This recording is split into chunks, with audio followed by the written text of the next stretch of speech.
tuwin ay banganlong unon giada jumpi.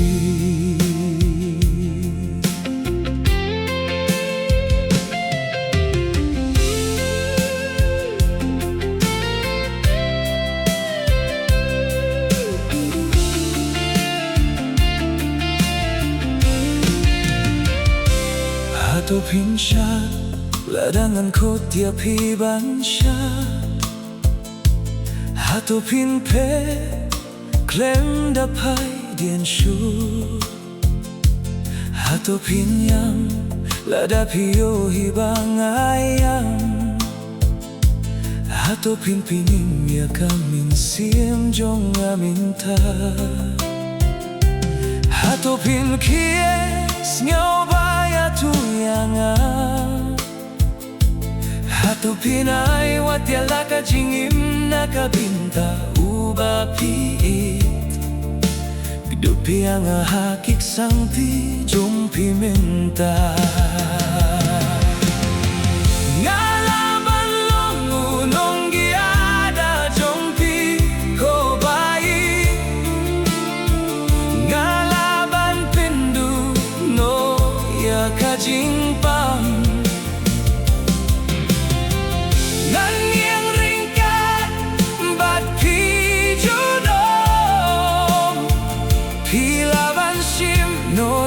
Kamin sim jonga.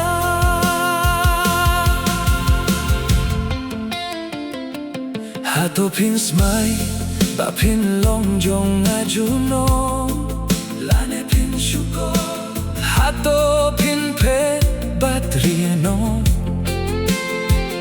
Hato ngalang ang palat ngaladu jingmu na imsalia na marpidon hang neminta. Ngalaban long unon giada jongpi ko bayi. Ngalaban pindu no ya kajingpang. Nganyeng ringkat bat pijuno. Pilaban no ya kamin sim jonga. Ngakwatang bang dupya pi oh. Ngakwatang bang dupya pi oh. Hato ngalang ang palat ngaladu jingmut.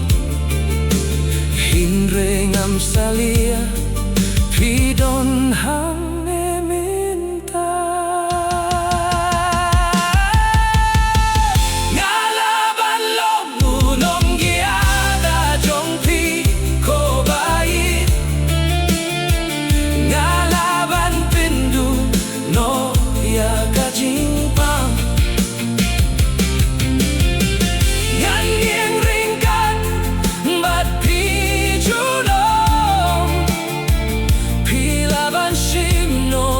Kamin sim jonga.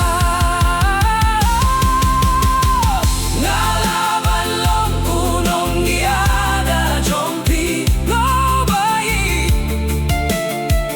Ngalaban pindu no ya kajingpang. Nganyeng ringkat bat pijuno. Pilaban kamin sim jonga.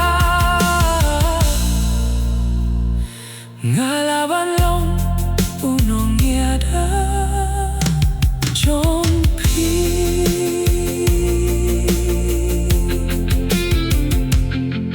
Ngalaban long unong giada jongpi.